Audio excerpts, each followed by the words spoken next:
And we're live. All right. All right. Here we go.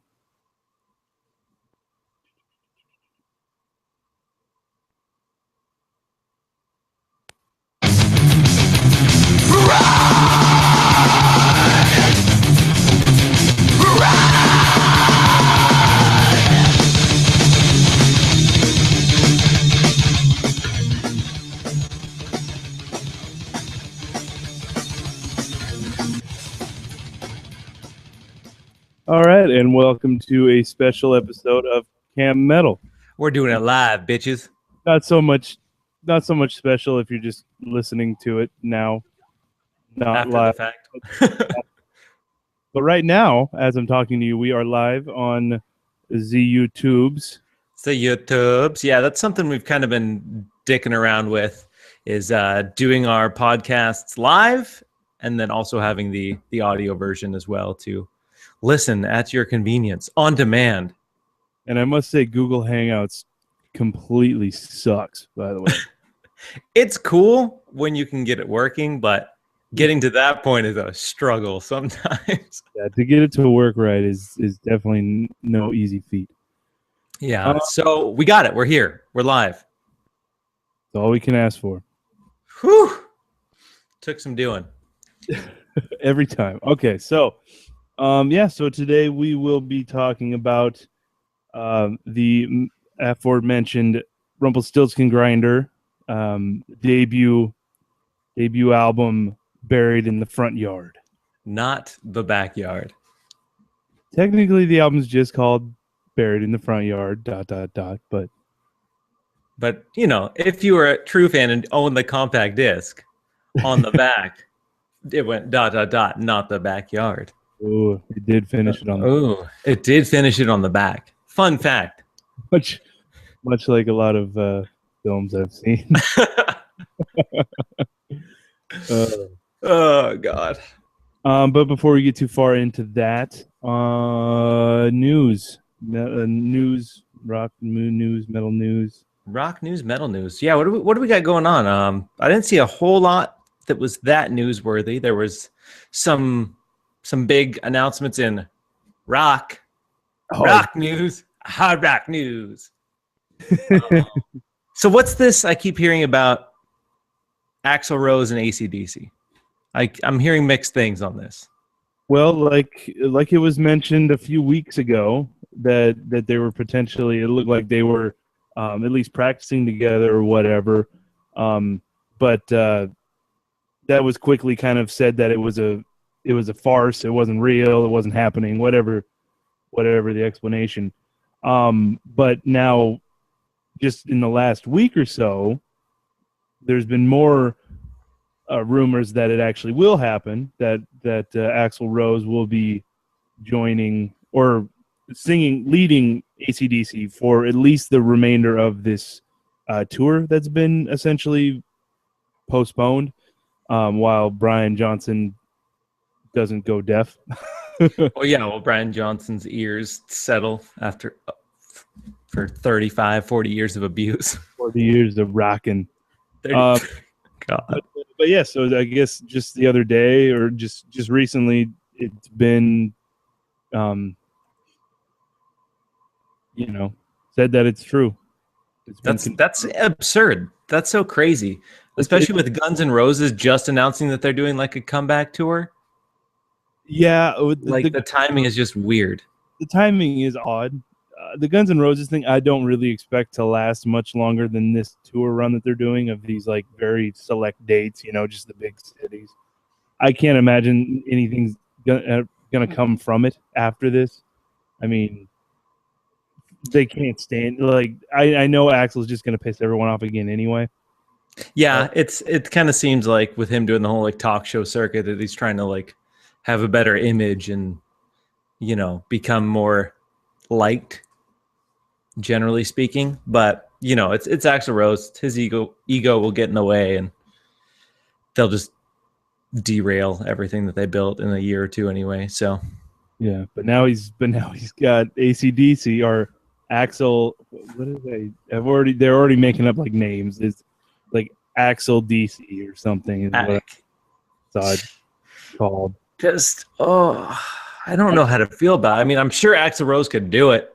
Like, I'm sure he's gonna be able to pull it off. Very kind of similar, just shrieky. Like, they're not actually good singing voices by any means, but it works for the bands that they're in. It works for AC/DC. It works for distinct sound. Yeah. So yeah, I don't know. We'll see. I mean, I know that they've done some stage stuff in the past that Axl's came out and sang for him and vice versa. So I don't know. But from what I know, it looks like it's more like, for whatever reason, AC/DC is basically pushing Brian Johnson out. I mean, was it Jim Brewer came out and kind of said something, saying that he's a close friend of Brian Johnson, and said that they're kind of basically just shitting on him and kicking him out. That's kind of what it seems like from his perspective, at least.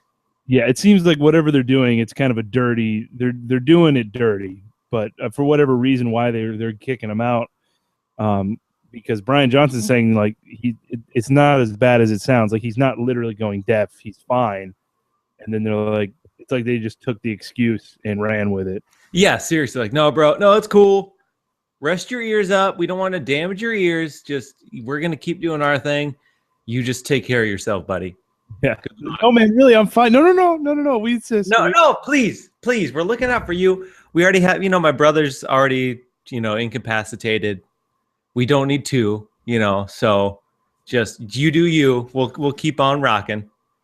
I mean, that's the thing, too, is that they will not stop for anything. Yeah, like his brother, like one of the founding members, and his family member is like in horrible health, and he's just, when it doesn't skip a beat. No, I mean, like I said, with their original singer died, it was just a matter of a little bit before they were back and better than ever. So yeah, just nothing. Like, they're just like, oh, that sucks. Okay, got to keep going. Because even for this, they're touring for the album they put out 2 years ago now, finally.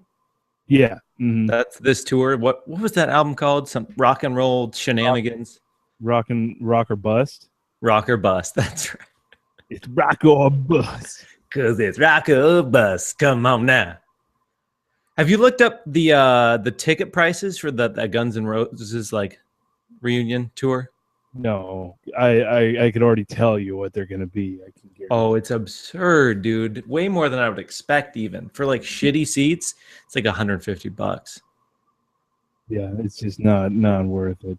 It's crazy. Like, somebody showed me their confirmation for 4 tickets. It was over $1,000. I don't know if there's anybody I'd want to see that badly. I was like, no, why? Like, God. Yeah, especially old fucking Guns N' Roses for $1,000. No thanks. It's so funny. You could see any of that band. You can see before, when Slash was doing Slash's Snake Pit, and then what's the other one where he had was it just Slash and Miles? Just Slash and Miles Kennedy. Yeah. You can go see, and then you got Axl Rose when he was doing Guns N' Roses, when it was just Axl Rose, and then you have different. What's the bassist name? Why am I forgetting? Oh, Duff McKagan. Yeah, and then Duff McKagan. You could see any one of those bands for like $20 at any given time. But now that they've all combined back into this one band, all of a sudden it's worth so much more. I mean, I get it, I guess, but at the same time, I don't. I don't. For me, Guns N' Roses has always been one of those bands that had one really good album, and then everything else was just not. Was not good. Yeah, I mean, and even then, I've never really. Even then, if you go back and listen to Appetite Destruction now, or Appetite for Destruction now, it's not that good.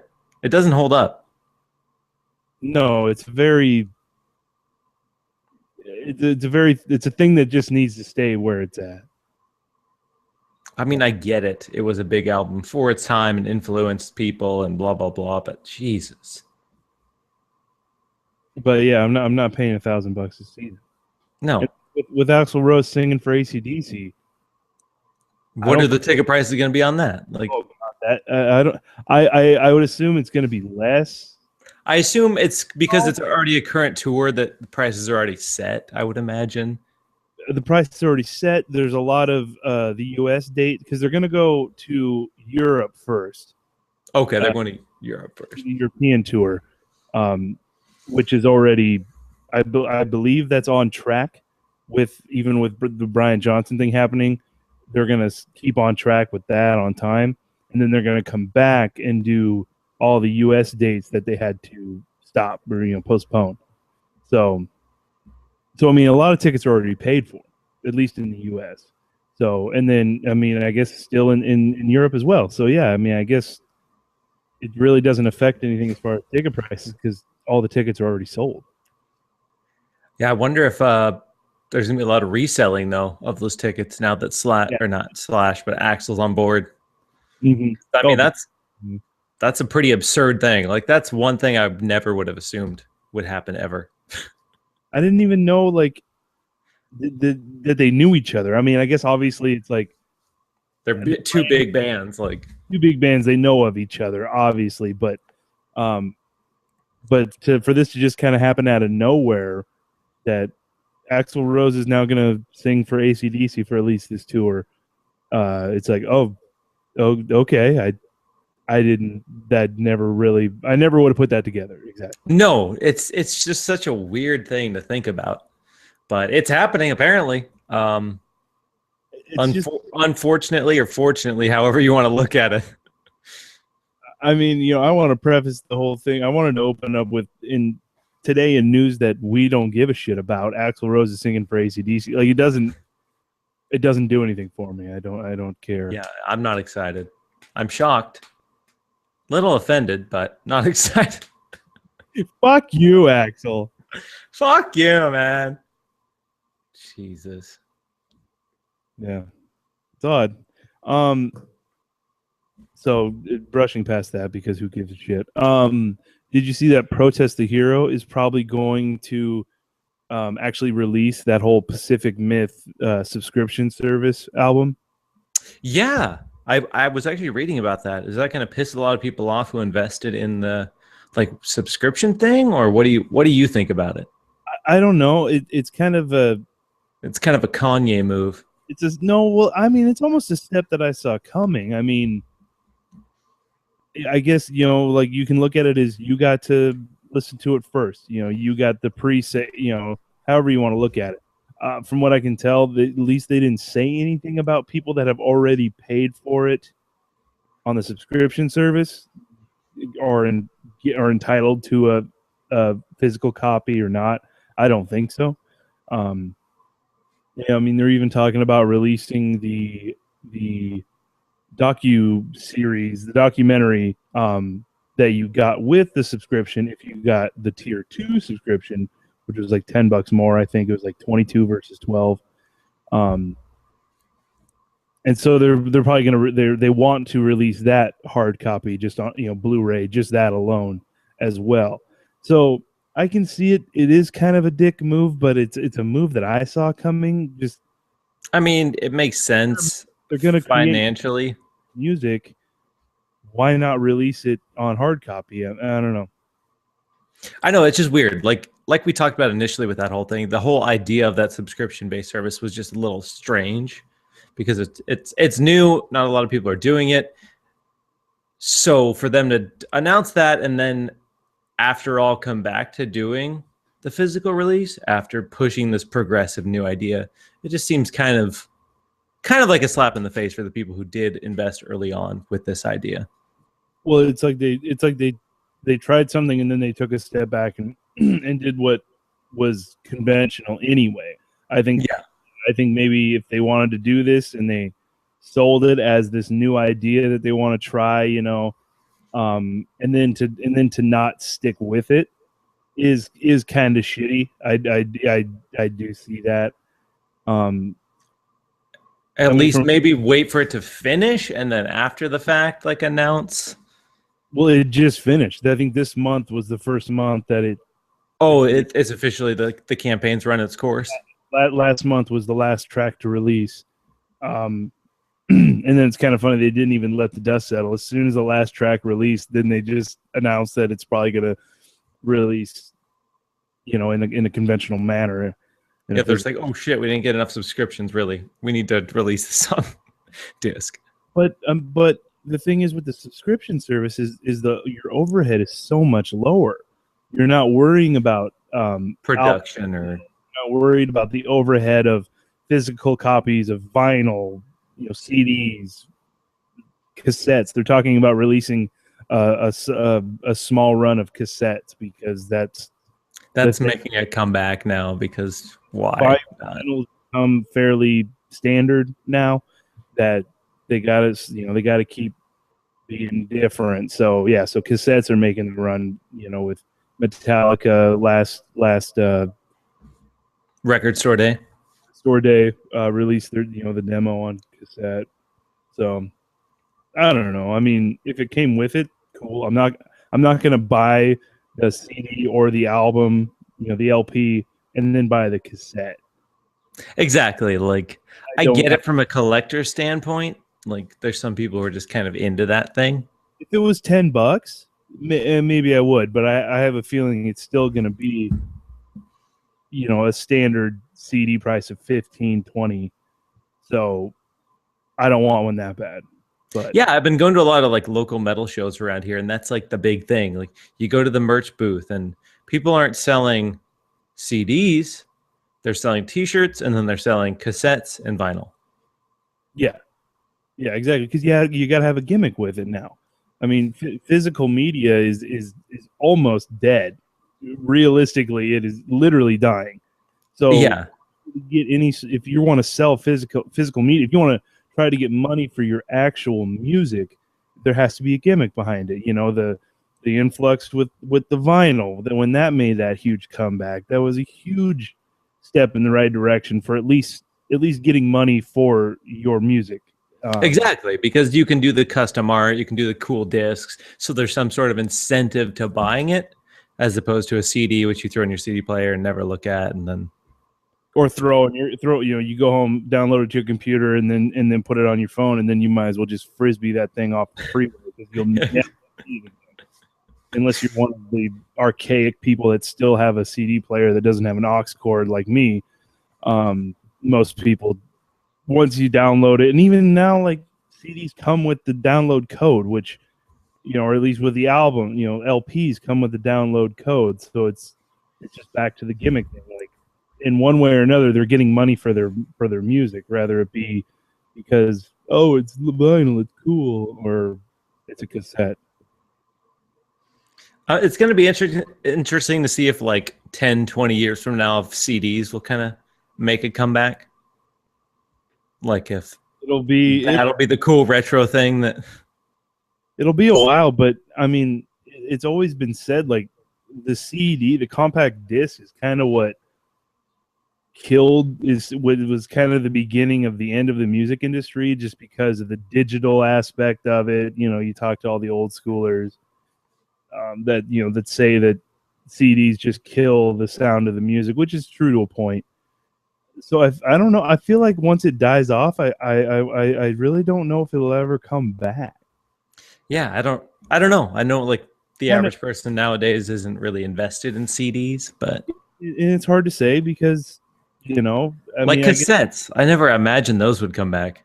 I was just about to say, if you said 5, 6 years ago, 7 years ago, whatever, before they even remotely started becoming maybe a thing to come back, I would have laughed in your face if you said cassettes. They're going to start selling cassettes on Record Store Day. Like that's a joke. And then I guess 30 years ago, if you told, I guess 30 years ago or so, when you said vinyl was going to come back, right when CDs were at their peak and did the digital age, people would have laughed at you then too. So I mean, I guess it's just one of those things. Like if you got like a 94 Taurus sitting in your driveway, it's a piece of shit, but if you sit on it for long enough, it might be worth something. Ultimately, right now, you think there's no way in hell there would ever be money, it would be worth anything, but everything does. If it exactly. The exclusivity and the nostalgia, I guess, is the main selling point for it. All about that nostalgia. Only 90s kids know that. Yeah. No, I mean that's really what it is. That's the biggest thing is the nostalgia aspect and the warmth in the vinyl, The warmth in the vinyl. Even though most vinyl nowadays is just reproductions of The fed from digital recordings. a digital recording on the vinyl, you've completely lost what the vinyl is supposed to do. Yeah, pretty much. But whatever. It's a cool picture disc. Just a bunch of hipsters. Bunch of fucking assholes. Oh, Nails. I don't know if you're really into this band, but this is one of the bands in the, I don't know what you want to call them, crust punk, fucking power violence, I think is the subgenre they classify themselves as. Fucking aggressive. I've heard the name Nails, and I know obviously that they're aggressive, but that's about as far as I really know. Yeah, I'm not too deep into the power violence scene, but Nails is one of the few bands that really stood out to me. So their last album was phenomenal. It's like 7 tracks, 17 minutes. So there's not much to it at all. No, but and it's yeah, just fucking that's the stuff there never is. 17 minutes of pure brutality. What would you recommend play cut off of? They just actually released a new track, like, because they just got signed to Nuclear Blast, so this will be their first release on a major label. The song "You Will Never Be One of Us." It's like 1 minute and 30 seconds. That's not. I don't have that right now. Okay, well, what do you have for Nails? 2-song Flexi. 2-song Flexi. That's the only one. It must be a Flexi disc. No, I have Abandon All Life as an album. Yeah, Abandon All Life. Just pretty much any track from that album is just gonna shred. Play Wide Open Wound. Sounds tasty.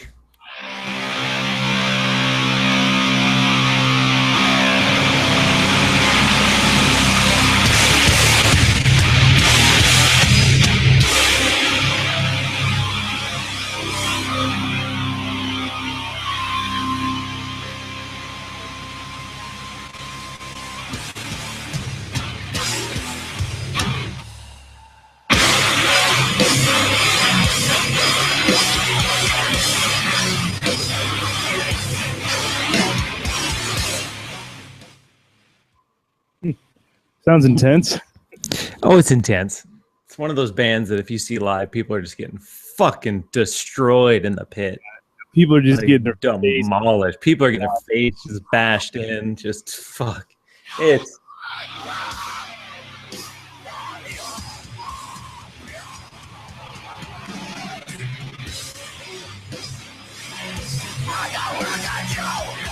Yeah. All right. I mean, they're pretty sick. they're great. They're heavy. They're heavy. But yeah, so I'm excited for the new album. It comes out on the 17th. But it's kind of cool to see this band getting like more major exposure because they were one of the like standout bands in that genre. Because they're those bands at this point now are just kind of a dime a dozen. There's so many of them trying to do the exact same thing. And like Weekend Nachos, I don't know if you are familiar with that group.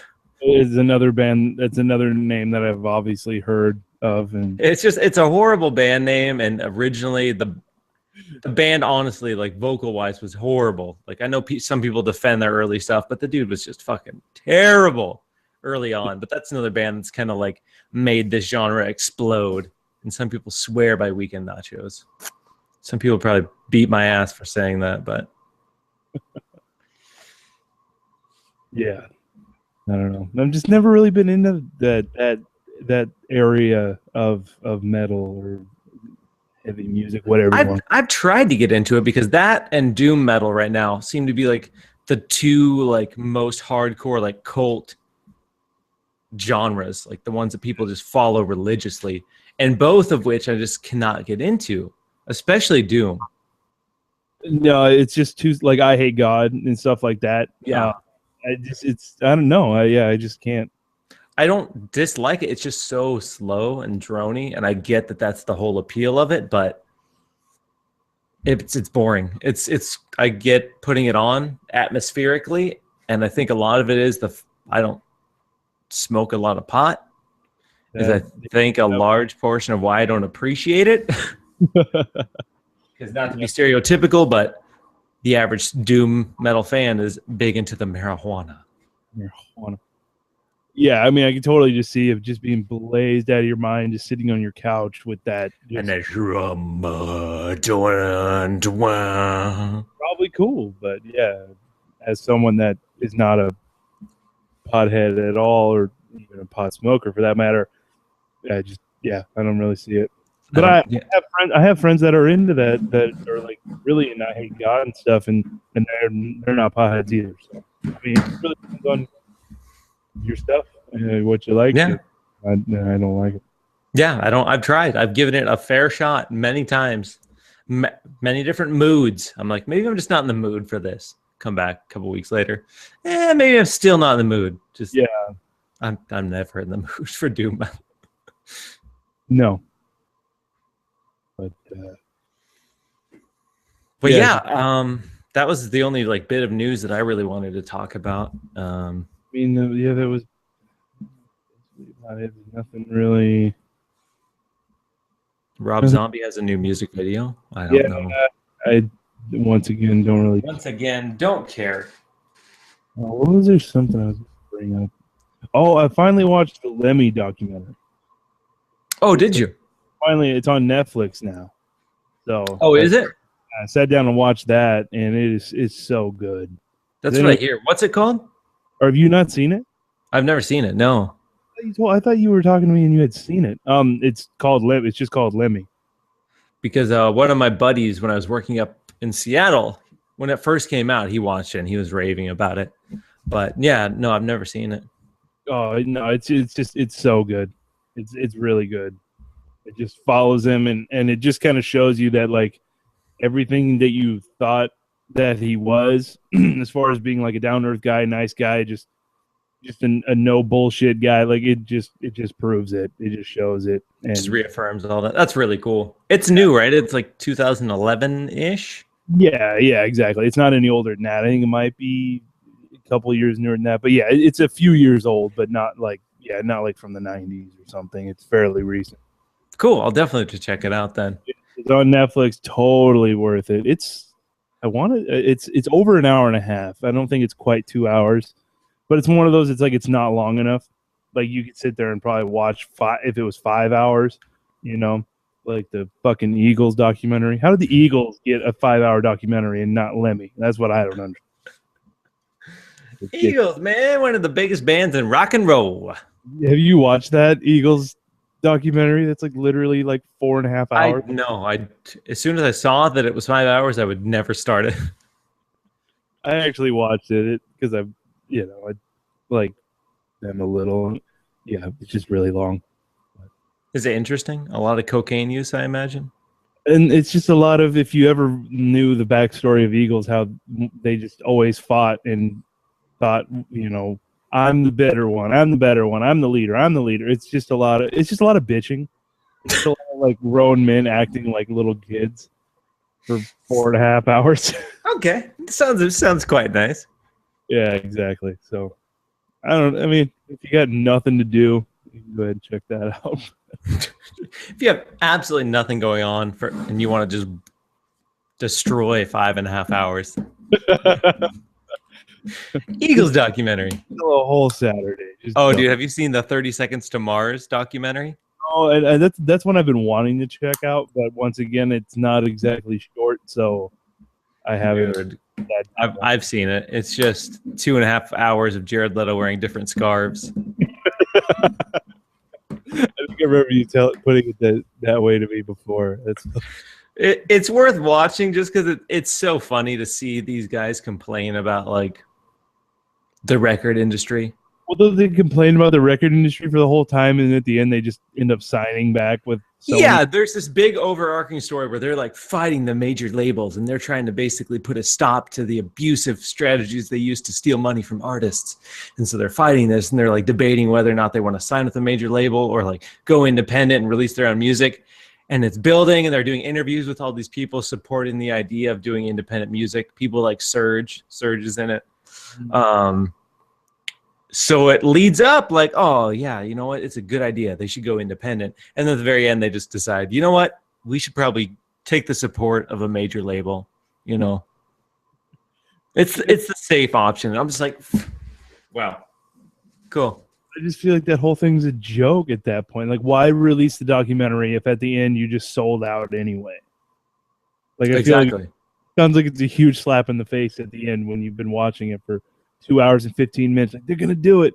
They're gonna do it. They're just at the end, like intervention style.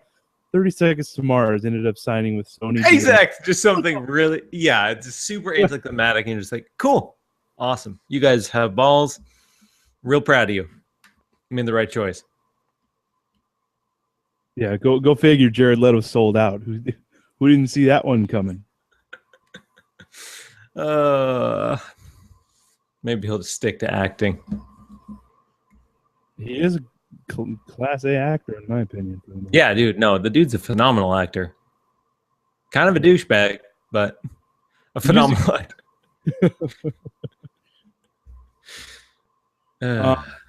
So yeah, so let's get into Rumpelstiltskin Grinder. All right, let's open with the track. Open with just something tasty. Give them a sample of what they're missing if they haven't listened to Rumpelstiltskin Grinder. Start with a little grinder.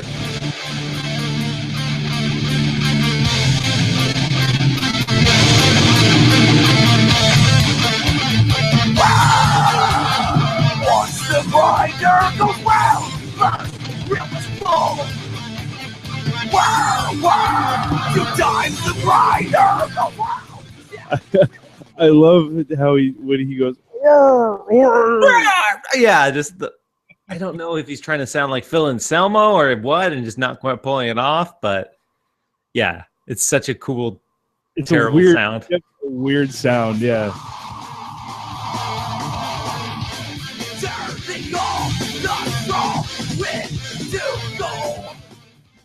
Yeah, so if you're not familiar with Rumpelstiltskin Grinder, like most of you aren't, how did you find Rumpelstiltskin Grinder?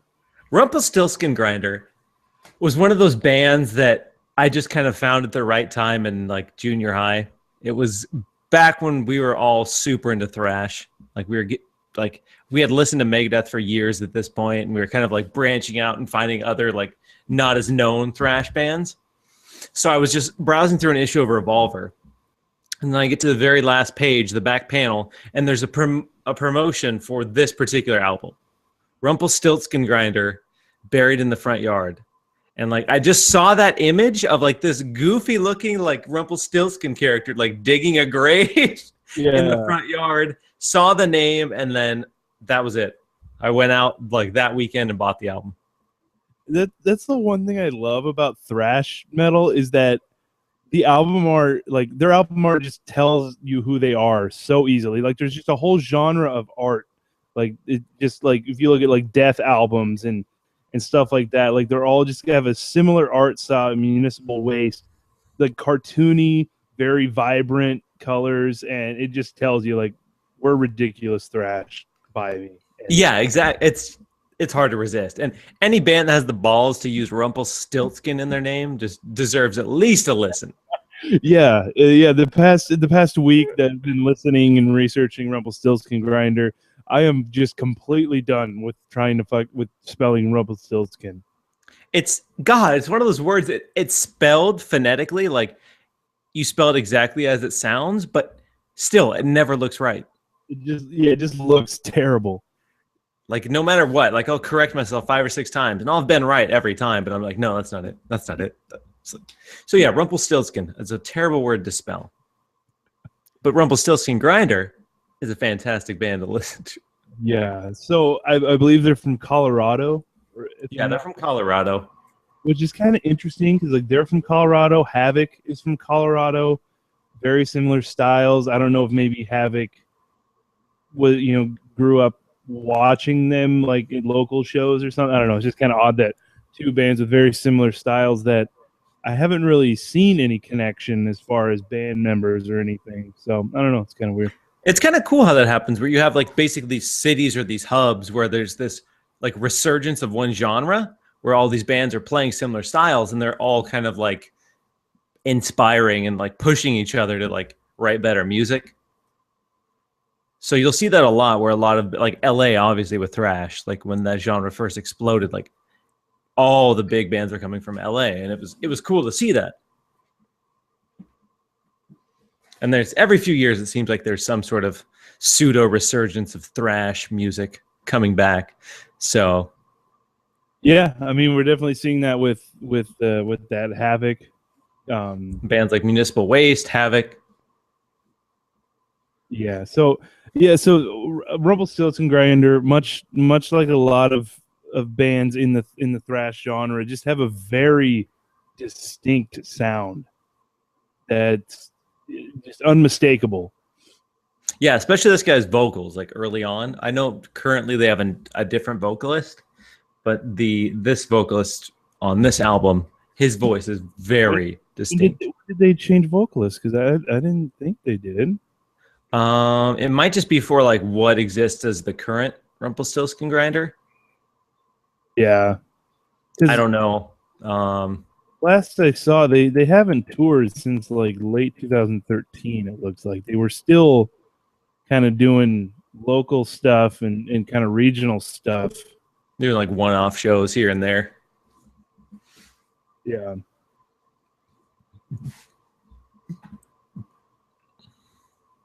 Sorry. So yeah. But yeah, for me, it was hard to find a lot of information on this band. Like they're they're pretty similar to, like, in the same realm as the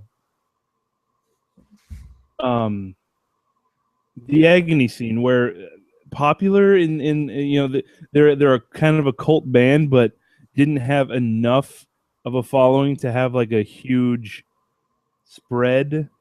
Yeah, you didn't have those people so hardcore they're trying to find out every single detail about the band. Yeah, exactly. There just wasn't enough people to kind of spread the word, so it's very, very isolated to certain areas, type of thing. But yeah, it's one of those bands. They haven't put out an album since what, 2009? It's been a long time, but they aren't officially dissolved or broken up.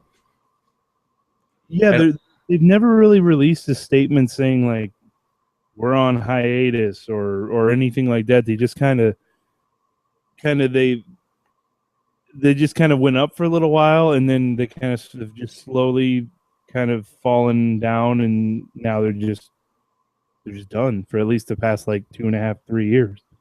No, they played a show November 21st of last year. Oh, did they? Yeah, like, so they keep doing these like weird one-off shows, like kind of for small festivals, but they're not writing new music that we know of, and they're obviously not producing and publishing new music.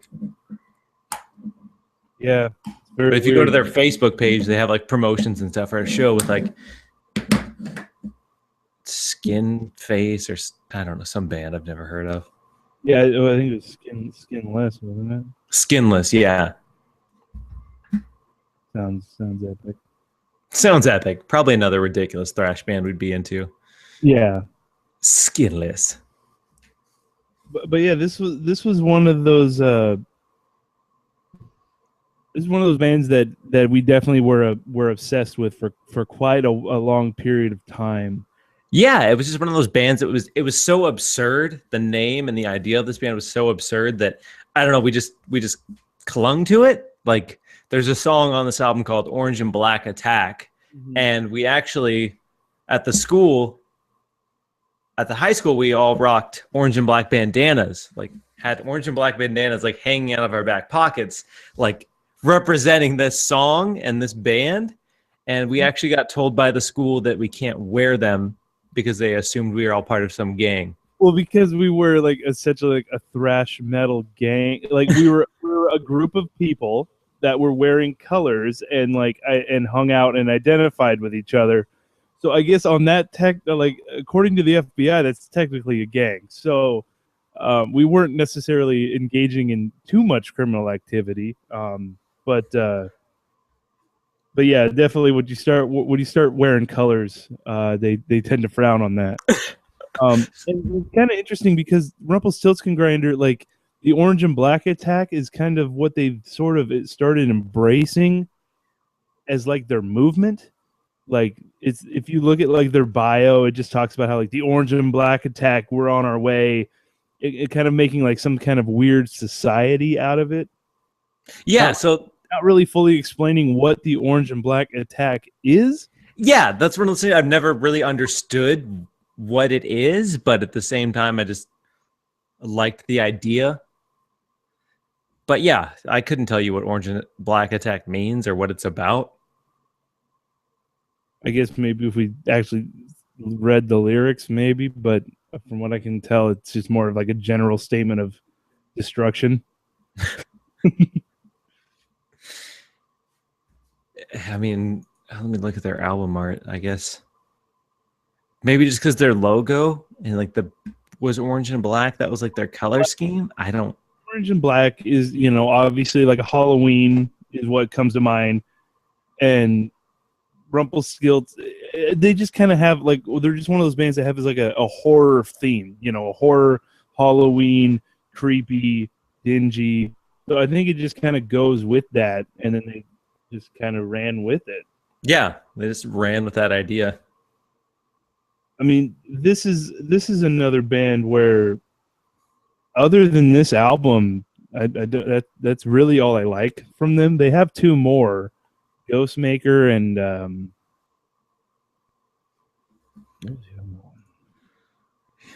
I'm in the same boat. I've tried, like, this was one album I was super into, and then the band kind of just faded into obscurity real quick. And then I realized, like, much later that they had other albums. Yeah, exactly. Like after just listening to Buried in the Front Yard, you just kind of thought that was it, and then it's like, oh, they kept making albums, but Living for Death, Destroying the Rest was their second, and then they had Ghostmaker. That is a pretty sweet name. I feel like Living for Death, Destroying the Rest. Kind of does. It's a sweet name. It's a sweet album cover too. Yeah, well, the thing. Oh yeah, every album cover of theirs is awesome. God, I'm just looking at the Ghostmaker cover, and it's like Rumpelstiltskin is like pulling out this guy's soul via a rope. Yeah, I don't know. I think they started. Oh yeah, and then Living for Death has that Cyclops thing. Yeah, the Cyclops thing was super fucking epic. It's like a Cyclops battling a soldier, battling like a merman. Vince Vaughn is in the bottom left. I don't know if you caught that. Oh, yeah. I mean, it's obvious it's a Photoshop of Vince Vaughn. It's crammed in there, but that looks like Vince Vaughn. That's interesting. Yeah, but it's one of those things that kind of sucks that they're just disappeared. Like there's no way to. Maybe if we lived in the Colorado area, we'd know a little more. But we could still catch some shows, catch the dudes bartending or whatever they do on the side. But yeah, it's one of those bands that I think the idea and name was just so absurd that the average person wasn't even going to give them a chance. Yeah, and but at the same time, even the next albums that followed were not great. I think they didn't try to venture away a little bit. Like they just tried to do the same album again every time, and I think it just got too gimmicky. I think if they kept kind of evolving with this genre of just kind of this cheesy thrash that I'm totally fine with, but they kind of tried a little harder, maybe evolved or were a little bit smarter. I don't know.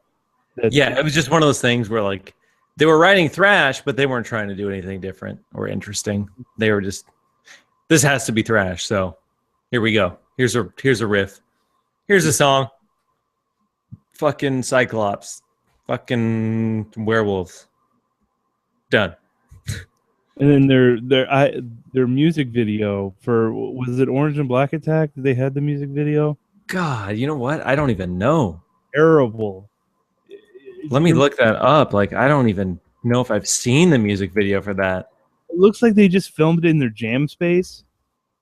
They're basically just like in what looks like a self-storage that has been turned into a jam space, and they're just in various areas of that, like in hallways and stuff, and they're just jamming, just playing with the song. It's really nothing good, and it's shot on like just a terrible camera phone for the time. God. Rumpelstiltskin grinder. Nothing defeats the skull official music video. That's their newest. I think they've only had 2, and I haven't even seen that one. Because I think was which album was that off of? Yeah, that was off. That was actually off their second album. Oh, okay. Yeah, I don't know what way that one is like, but Oh, Stealing E.T. Oh my God. Stealing E.T. That's what it was. But yeah, it just kind of looks like they're in like some garage warehouse thing.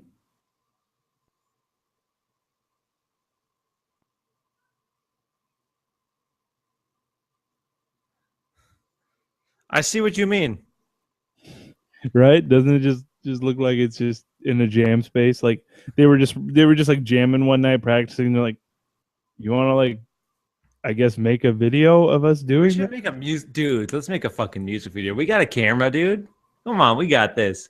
What's how elaborate is a metal music video anyway? But it does suck that like their first album was so solid, as far as just like it was catchy, ridiculous, like every song kind of has its own like gimmicky thing with it, like as far as telling a story, Stealing ET, Unleash the Troll, Ode to Tanks, just every song was like just a completely different, just weird, cheesy thrash storyline, Yeah, And- and so well. pretty much every song on there was solid. Yeah. Nothing was very innovative by any means. Yeah, no, innovative is not one word I'd use to describe this album.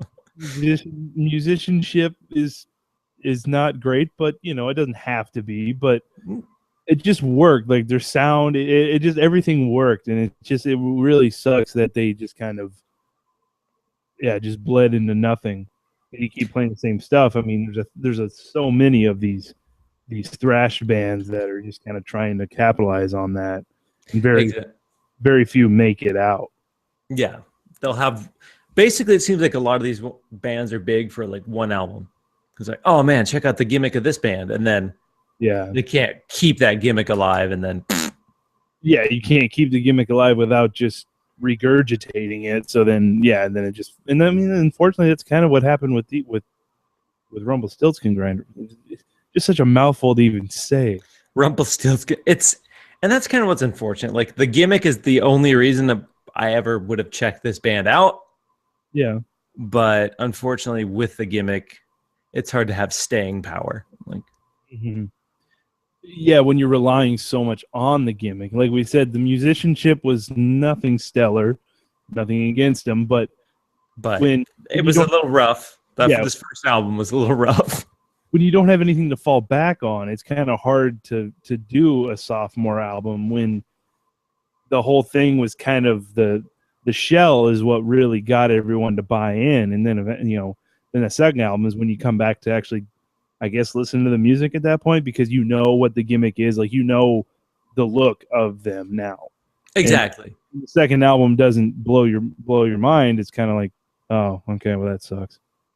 Yeah, it's like they had the gimmick, which attracted people, but it's not like they had a phenomenal vocalist or phenomenal musicians. They didn't really have anything that made you want to stick around beyond the first album.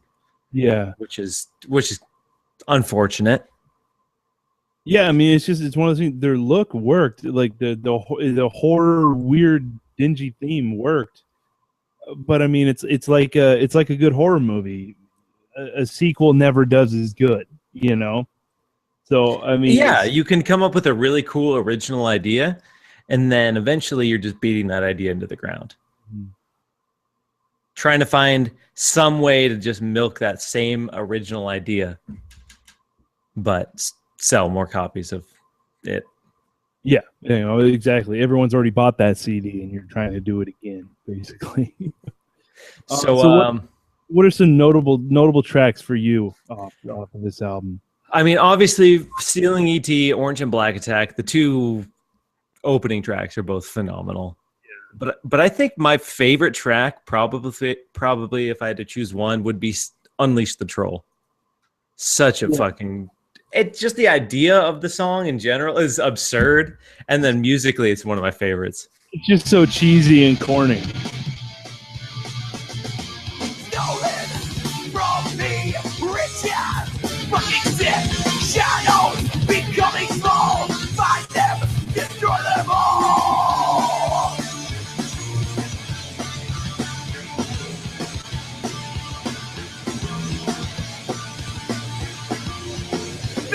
Back, go back, fight, they're gonna. Yeah, I don't know. I mean, the vocals are rough, but it does work for me. But I can't listen to 3 albums of him sounding the exact same. You know, like it's just a band that never really didn't want to evolve. Yeah, vocally, it's one of those things where never did he have anything that sounded different outside of those weird screams we were talking about earlier. Yeah. He just never tried to like have a range. It was just the same vocals in different patterns. Yeah. I mean, I feel like it's almost kind of one of those things like it's just a bunch of buddies and they're like, hey, I like thrash. You like thrash. We all like thrash. Let's just make a thrash band. And kind of just like a melting pot of everything that they liked. And then all of a sudden, like, oh shit, this is catching on. What do we do? You know, like I don't think it was the way it sounds to me and feels, and why I like it so much is because it wasn't like they were trying. It wasn't like they were like, we have to do this. It was just like, let's get in a room and I wrote some ridiculous lyrics. Let's do it. And yeah, exactly. I think kind of what I've been discovering over the years is that just kind of works the best for me, like because it feels so authentic. There's no try hard. I think that's why I really like bands like 12 Foot Ninja, where you can tell it's just a group of good friends getting together and writing exactly what they want to write. Mm-hmm. Not necessarily trying to do anything, just writing music that they dig. Yeah. Although 12 Foot Ninja happens to be every single one of them are an amazing musician in whatever they are doing. Yeah, that doesn't hurt. See, that helps a lot. See, that's why I think a band like 12 Foot Ninja has way more staying power than Rumpelstiltskin Grinder. Yeah. Because, you can write the music you want, but if you're not that good of a musician, it only gets you so far. Mm-hmm. Mm-hmm.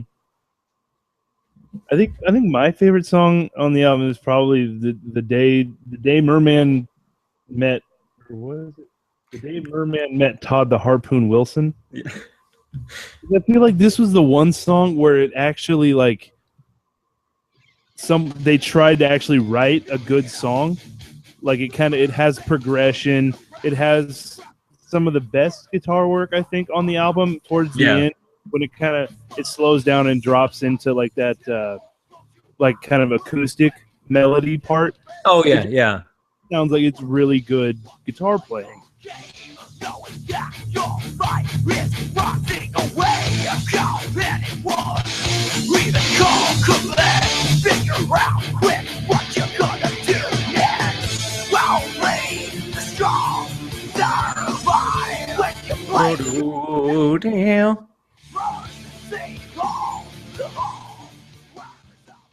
Yeah, I feel like that song kind of really does help with just their musicianship. It's just one of the songs that kind of shows them off a little better. Exactly, yeah. We're trying at this part, but it only gets so far. But yeah, this band live would probably be so goddamn fun. Seriously, I would love to see the antics that they did like early on, like when this band was coming out, because they had a bunch of gimmicky shit planned for live shows. Oh, I'm sure. And just the fact that because they're not struggling to play, because they're playing just so haphazardly at times, it sounds like that it's one of another thing where like the stage, like just them on stage is really fun to watch because they're just jamming out because they're not really focusing too hard. They don't have to, so they can just enjoy like themselves being up there. Same with the vocalist. He's not really focusing on hitting notes by any means or staying in any sort of key. So, you know, I'm sure he's just running around just completely out of breath the whole time. But it still works. It just still works. Yeah, and those are the funnest bands to watch live. I think it was after the Burial that really made me not interested in seeing like technical bands live.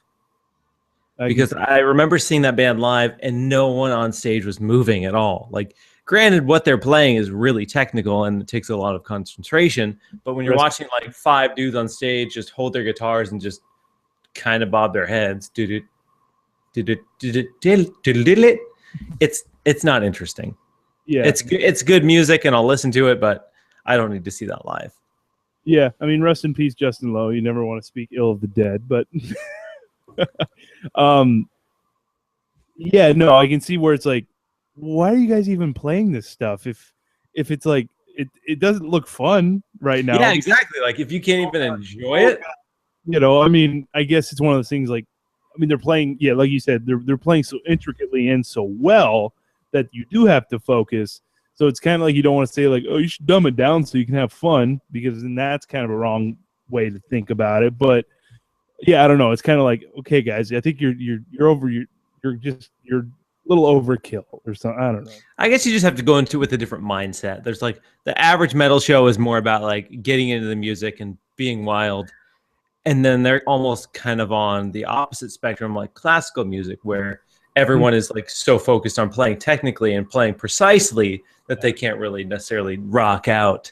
Well, exactly. Yeah. Like Animals as leaders and things like that. Like very virtuosic.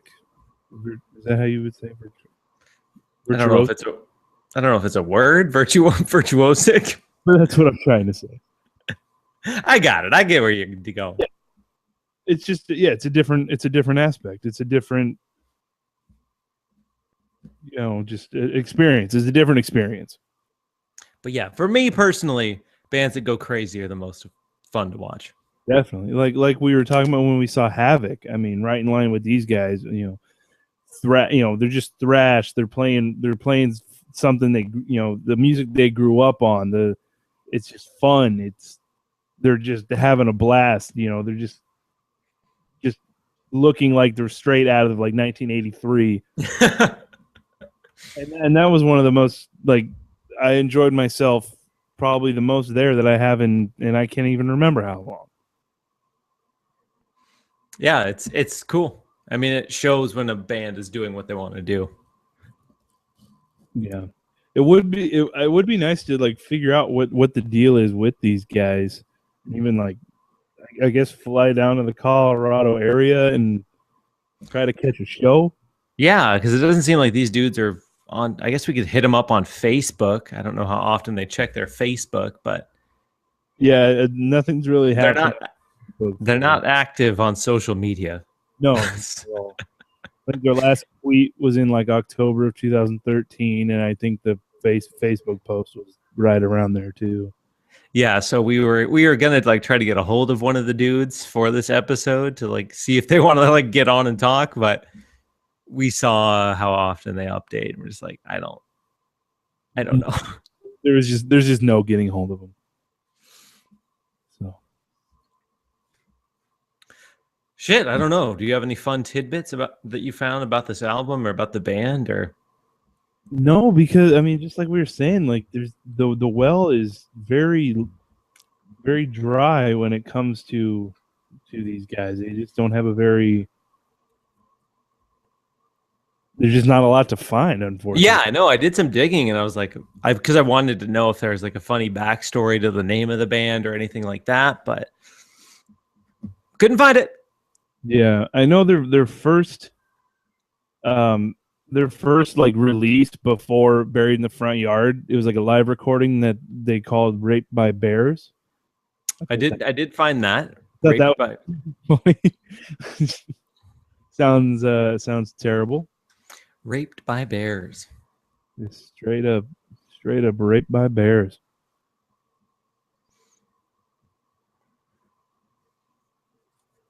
Kind of weird. So they've set up a blog for Living for Death, but it's very basic and it's just white and it says Living for Death, the story of one man who spent his entire life preparing for his ultimate death, a death that changed the world. And then there's nothing else. Like they set up a blog or something for it, and that was it. Have you looked at their website? It's terrible.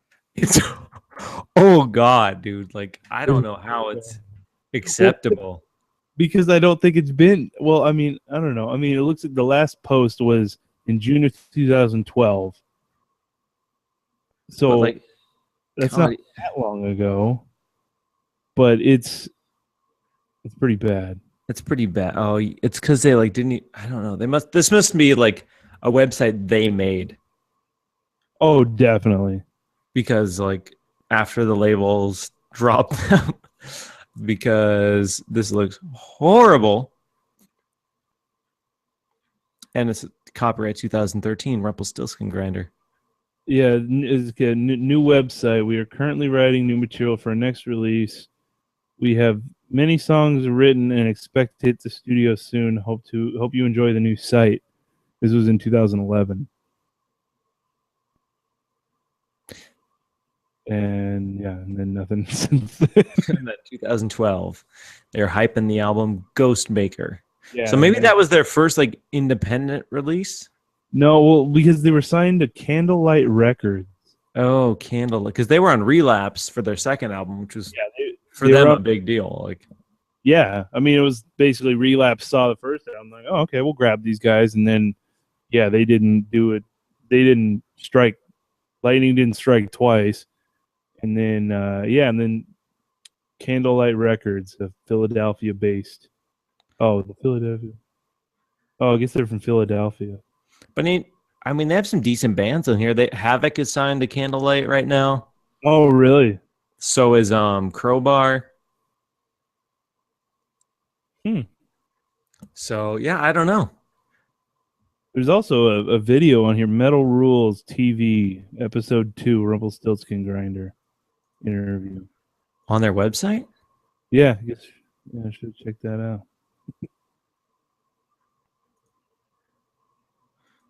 YouTube. An error occurred. Oh, is it just? God, it's 34 minutes. Hi, I'm Josh Williams. And I'm Jeff Rappaport. I'm Brian Bali. And this It's Metal Rules TV! Where the underground meets meets the the playground. Woo! Mhm. Oh my god.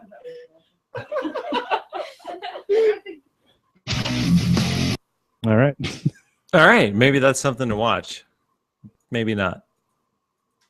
Maybe not though. It's- The lead singer isn't even part of this. So yeah, like you said, it sounds like the original singer they don't have anymore. Yeah, it seems like one of the guitar players now does guitar and vocals. Artwork. Oh wait, there's a surprise in it. Yo. Not a surprise Not anymore. a surprise. Let me bring them out. Hey, Jeff, go get our guest, will Let me you? go get our guests. I'll be right back. Oh, never mind. These three guys What's going are on? the hosts. It is zipped up. What are you talking about? Yeah. Welcome. It's just busting loose, that's all. One. Oh, well. This is going to be scary. Yeah, Oh. the only album that actually had that vocalist was the first one. Really? Maybe I don't know. Maybe that's why I don't like the band as much. That could be it. And maybe it's like when you're playing guitar and vocals, you can't do the same things that you normally would. Necessarily. I've never really listened to the rest of the albums hard enough to realize that he's part of it. So yeah, Okay, fantastic. we're terrible fans. But yeah, I don't know. I don't know. Try to get a hold of that guy, the original singer. See what he's. See why he split. They could have been somebody. He left them right when they were getting big. Maybe we should start a thrash band with him. There we go. What's another mythical creature we can use? Leprechaun smasher. Leprechaun raper. God. Raped by leprechauns. Wow. I don't know if that one will stick. Wood nymph shredder. Wood nymph shredder. Nymph shredder. That sounds pretty sweet. Nymph shredder. There we go. We'll go on tour with Rumpelstiltskin grinder. That's fun to say. It rolls off the tongue a lot easier than Rumpelstiltskin grinder. Nymph shredder. It just sounds like you're like having a stroke midway. Rumpelstiltskin grinder. Yeah, just can't really finish the end of whatever word you're trying to say. Rumpelstiltskin. But yeah. God damn it, we started another episode without looking for a movie, but oh yeah, what movie you want to watch next week? I say we do Would You Rather, because that one, I keep looking at it and I keep looking at that damn image of the blade going to the eyeball, and I keep saying I should watch that. But you know what I did watch that we could have probably used was that movie Unfriended. I don't know if it's on Netflix. I don't think it is. Oh, that's fairly new, right? That's the one where it's the entire movie is like from a Skype call. Yeah, they like the drunk girl like gets a video of herself like taken at a party, and then that gets posted online. And she kills herself, so it's like her ghost haunting the Skype call. It's fucking ridiculously bad. Yeah, who's the main chick? Because I thought it was somebody that like was in something when like younger or something. Maybe did you recognize her? I didn't recognize her.